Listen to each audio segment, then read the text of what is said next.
हरे कृष्णा हरे हरे।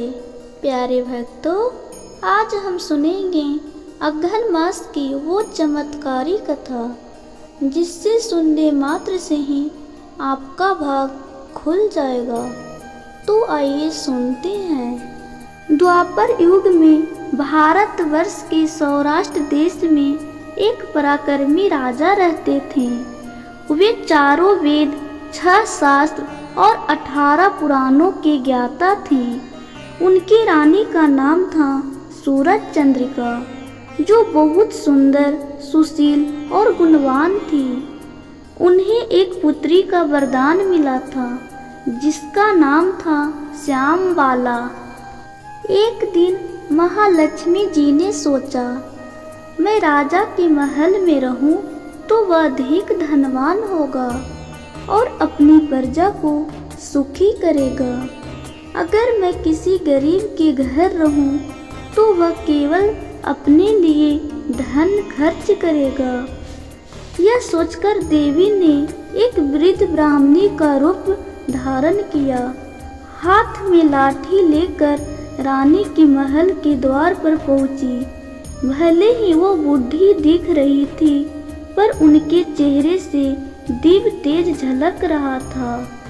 एक दासी ने उन्हें देखा और पूछा, माता, आपका नाम और धर्म क्या है?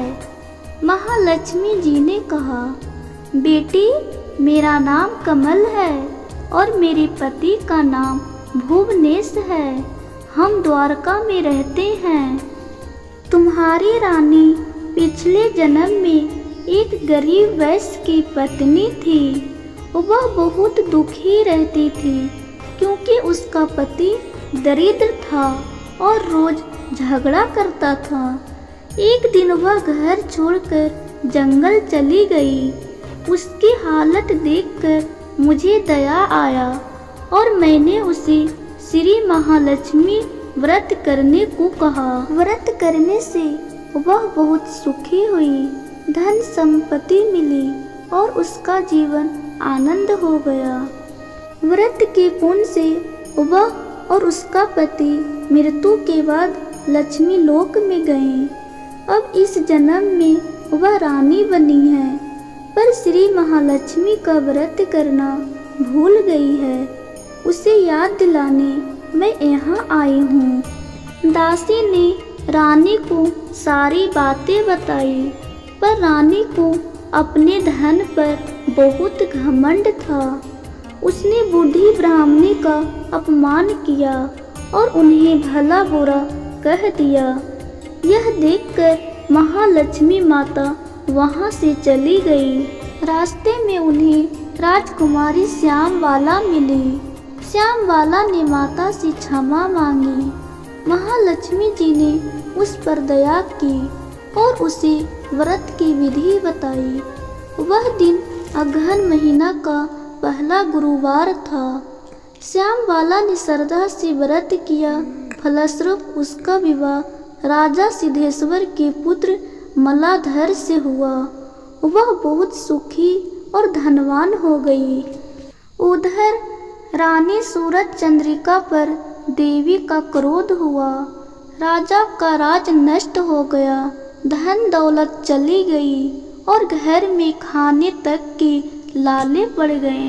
एक दिन रानी ने राजा से कहा, हमारी बेटी के पति तो बहुत बड़े राजा हैं, चलो उनसे मदद मांगते हैं। दोनों बेटी के राज में पहुँची। श्यामबाला ने उनकी पहचान की और आदर पूर्वक स्वागत कराया। जब राजा लौटे तो दामाद ने उन्हें सोने के सिक्के से भरा घड़ा दिया। लेकिन जब रानी ने घड़ा खोला तो उसमें कोयले निकले। यह सब महालक्ष्मी के प्रकोप से हुआ। कुछ दिन बाद रानी स्वयं बेटी के पास गई।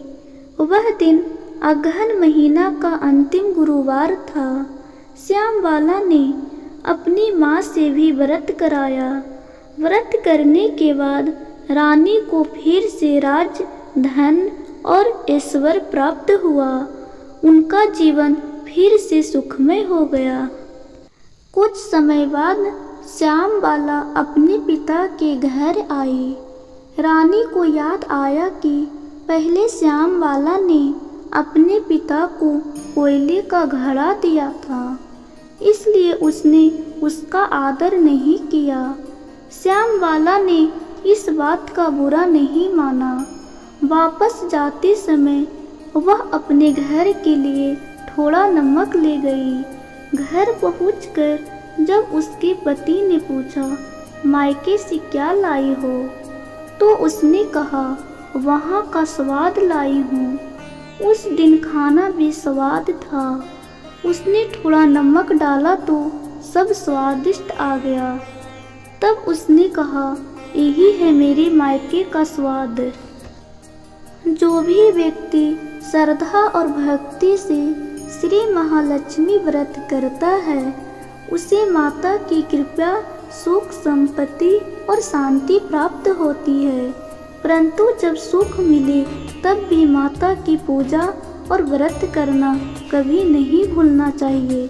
हर गुरुवार को श्री महालक्ष्मी की पूजा और पाठ अवश्य करना चाहिए।